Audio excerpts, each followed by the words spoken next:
Presidente, eu, como governador do Paraná, combati um pedágio que havia se instalado no Estado e que tinha os preços mais altos do Brasil, não apenas do Brasil, mas do mundo, e que, a meu ver, havia se estabelecido com irregularidades judiciais flagrantes. Como governador, eu entrei com 38 ações na intenção de modificar e anular os absurdos que me precederam. Mas a justiça brasileira é lenta, eu saí do governo e estas ações, senador Humberto, ainda não haviam sido julgadas. Mas, em determinado momento, eu li num blog, se não me engano, do Cícero Catani, no Paraná, que o governador que me antecedeu, Jaime Lerner, havia sido condenado num processo de iniciativa do Ministério Público Federal a uma pena de 3 anos e 8 meses de cadeia. Eu reproduzi esta informação numa entrevista e seguramente a retuitei na internet. A informação, no entanto, não era verdadeira. Essa condenação não teria ocorrido até então. E eu fui processado pelo governador Jaime Lerner. No entanto, meses após, a Justiça Federal realmente condena o governador do Estado a 3 anos e 6 meses de cadeia. No entanto, como ele já é avançado em idade, a prescrição o alcançou. Prescrição em concreto, senador Humberto Costa. Condenado, o crime reconhecido e a prescrição reconhecida, acredito eu, na própria sentença. Mas eis que, de repente, não mais que de repente, no fim da semana passada, eu tenho a notícia que as minhas contas bancárias, inclusive a conta operacional do Senado, onde pago as despesas de gabinete, havia sido bloqueada para pagar ao governador criminoso condenado com a pena prescrita uma indenização de R$110 mil. A situação, então, é a seguinte: o governador cometeu um crime ao dar a uma empresa de pedágio um trecho não licitado.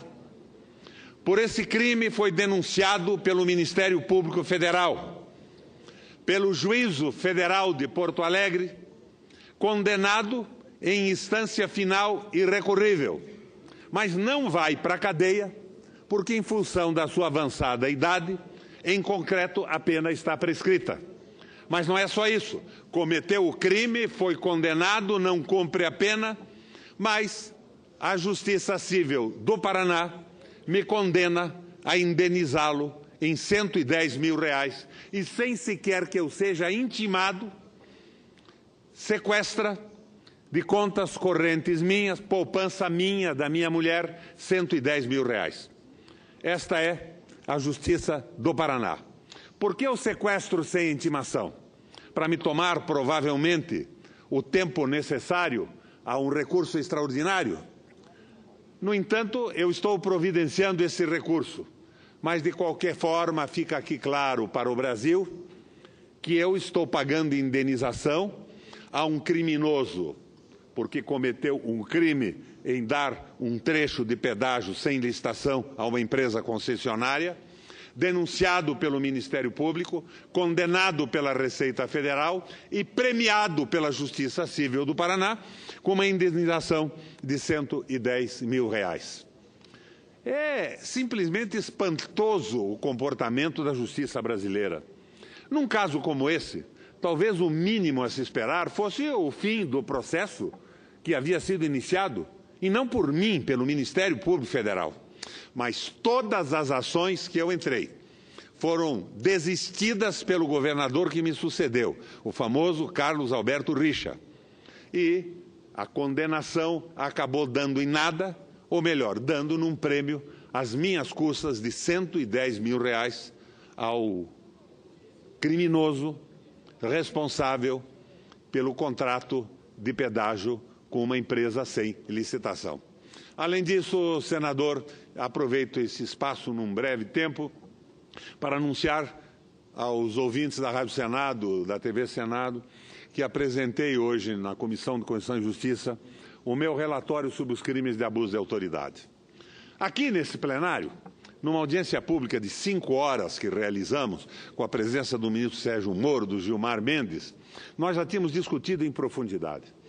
O projeto que eu relatei recebeu dezenas de emendas de senhores senadores, todas elas analisadas, algumas incorporadas, inclusive algumas opiniões do juiz Sérgio Moro foram incorporadas no meu texto. A discussão, toda ela, se prendeu a uma reivindicação das corporações judiciárias. Eles não querem se submeter ao texto da lei. Eles querem o direito à livre interpretação do texto legal. Ou seja, eles querem ignorar a literalidade da lei de uma forma praticamente absoluta. Se nós admitirmos isso, como esse projeto de abuso de autoridade não se remete ao Judiciário e ao Ministério Público, mas a todos os agentes públicos, não haveria mais crime de responsabilidade no país. Por quê? O agente público, o guarda civil da esquina, o fiscal do município, do estado ou da União, o parlamentar, o promotor ou o juiz, estariam resolvendo o entendimento do texto legal conforme o seu alvitre, a sua orientação ideológica, a sua visão da justiça. E nós não teríamos mais crime de responsabilidade, porque qualquer um poderia, com uma justificativa absurda, fazer do texto legal tábula rasa e utilizar recursos públicos, por exemplo, ao seu alvitre. Foi o único ponto de atrito na mesa e foi o ponto defendido pelo juiz Sérgio Moro. Me recordo, senadora Vanessa, que, à ocasião, eu disse ao juiz Sérgio Moro que o que ele pedia era indulgência plenária. A indulgência plenária só existe no Código Canônico e só quem pode oferecê-la é o Papa. E eu, lamentavelmente, não fui investido ainda dos poderes e das prerrogativas papais. Eu estava defendendo a segurança social, a segurança jurídica do povo brasileiro, principalmente do povo mais pobre, que é sempre vítima do carteiraço, senador Humberto Costa, da história daquele agente público que pergunta: você sabe com quem você está falando? Todas as pessoas são iguais. Mas, com dezenas de emendas, nós lemos hoje, na Comissão de Constituição e Justiça, o meu relatório. Alguns me perguntam, senador Álvaro Dias, por que a pressa? Não há pressa.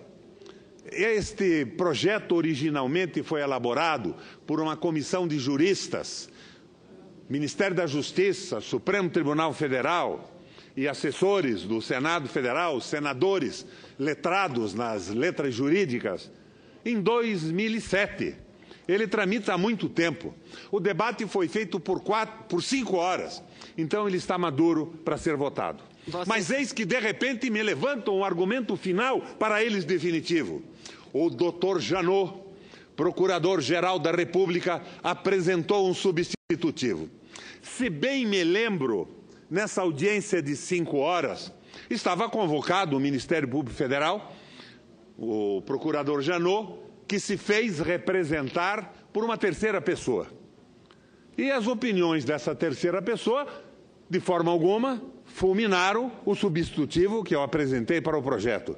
Mas o doutor Janot agora, no projeto que entregou ao seu amigo Eunício Oliveira, amigo eu digo, porque ele já declarou em certo momento que não poderia se pronunciar a respeito de qualquer acusação que envolvesse o Eunício, porque ele se sentiria para isso impedido. O doutor Janot reconhece textualmente os abusos das autoridades, mas ele quer reduzir esses abusos a procedimentos administrativos e disciplinares. Ele não quer a penalização do crime cometido por um agente público. Ele acha que, e talvez seja esse o eixo do seu raciocínio, que a penalidade maior tem que ser a aposentadoria com vencimentos integrais, como se faz hoje em relação, de uma forma genérica, com algumas pequenas exceções, a juízes e promotores. O procurador Janot, que teve o meu voto na sua aprovação no Senado, se assemelha, senador Álvaro Dias, nessas suas considerações, ao autor de Il Gatto Pardo. Eu diria que poderíamos chamá-lo hoje, ironicamente, de Janot Tommaso de Lampedusa. Ele admite a existência dos crimes e se propõe a modificar algumas coisas para que tudo continue como está. Mas eu vejo isso de forma diferente.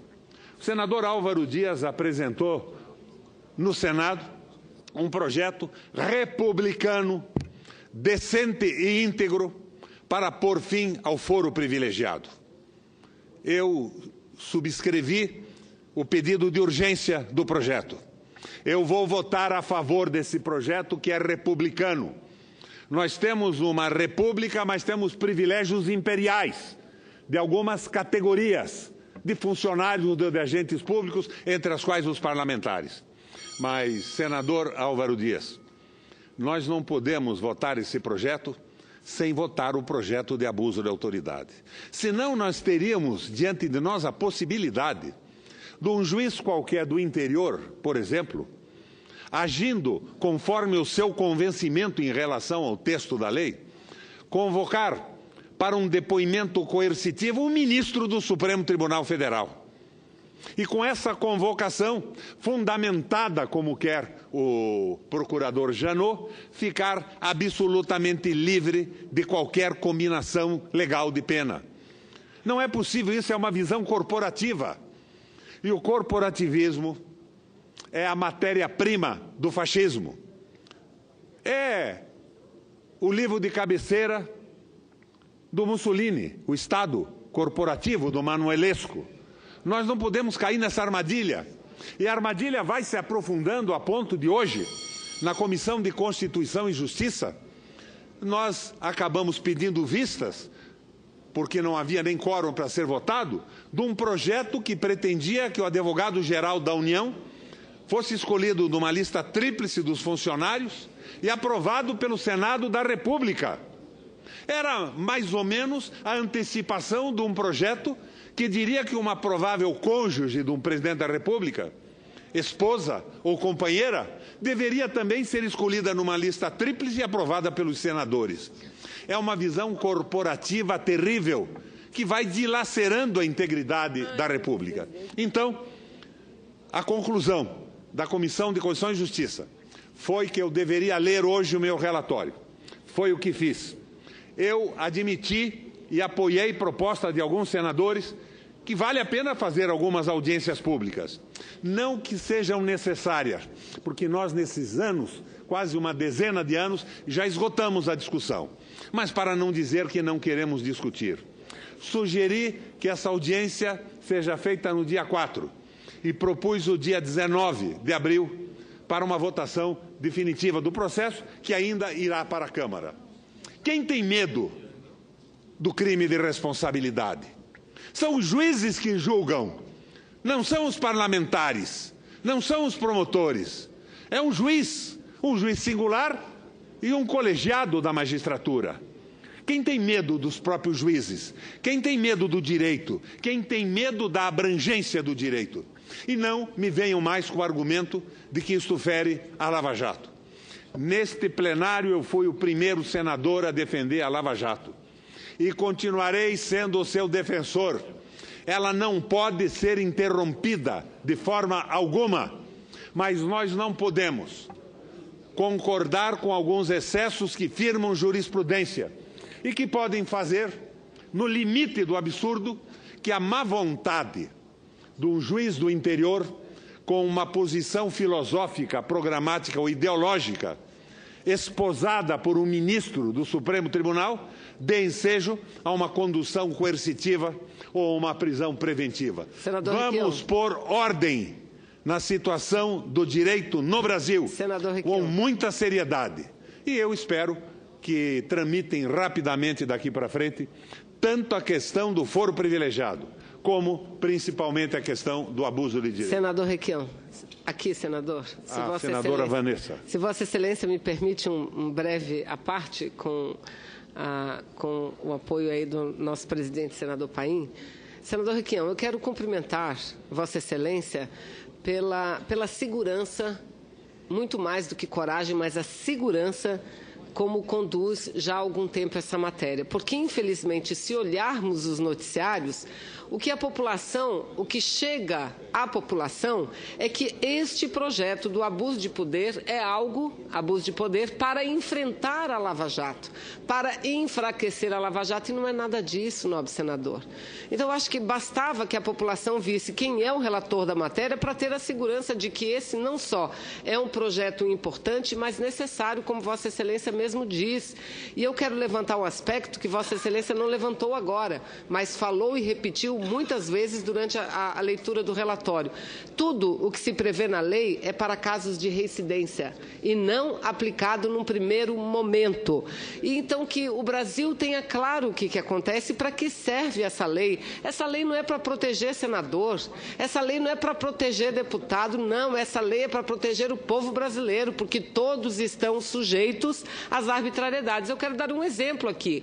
Quando o ex-presidente Lula foi conduzido coercitivamente para um aeroporto, veja, para prestar depoimento no aeroporto, sem que nunca tivesse sido intimado para tal. Teve muita gente, mas eu vou citar uma pessoa, o pastor Silas Malafaia, que disse muito bem, tem que fazer isso, e porque está correto tal. Meses depois, foi ele conduzido coercitivamente. E aí o que disse ele quando ele próprio foi conduzido coercitivamente? Que absurdo! Eu nunca sequer fui intimado para depor, era só me intimar que eu ia sem problema nenhum. Ou seja, esse é o maior exemplo que a lei tem que servir para todos e aqui ninguém quer proteger absolutamente ninguém. O que aqui nós queremos é justiça e somente isso. Então, acho que Vossa Excelência levanta com muita segurança a importância da votação desse projeto, como é importante também acabar com o foro privilegiado, não tenho dúvida nenhuma. E o Senado terá maturidade, independência suficiente para caminhar com toda agilidade essas duas matérias. Então, parabéns pelo belo relatório apresentado. Não é coragem, Senador mas é uma atitude filosófica diante da vida. Perguntaram ao Saramago quantos anos ele tinha. Ele disse: eu tenho os anos suficientes para pensar pela minha própria cabeça e, sem me preocupar com a opinião dos outros, tomar a atitude que tem que ser tomada. Quando perguntaram ao Steve Jobs, famoso personagem da informática no mundo, se ele produzia as suas invenções suportado em pesquisas de opinião pública, ele disse que ele procurava com a tecnologia que havia aprendido, que desenvolvia, produzir bens que fizessem com que no futuro a opinião pública dissesse: meu Deus, era exatamente isso que nós queríamos. Nós não estamos desafiando o Lava Jato, pelo contrário, terá a Lava Jato um apoio enquanto durar o meu mandato no Congresso Nacional.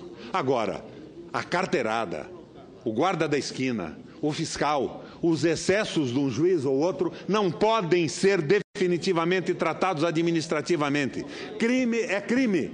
E a punição de um crime não pode ser a aposentadoria com salários integrais. E eu espero que esse Congresso se comporte conforme a recomendação do Saramago. Ignore a pressão de uma mídia que quer fazer uma revolução liberal no Brasil. A revolução que o Trump reverte nos Estados Unidos, que o mundo rejeita na Inglaterra com o Brexit, na França com a desistência do Hollande de ser candidato à presidência da República, na Itália com o plebiscito.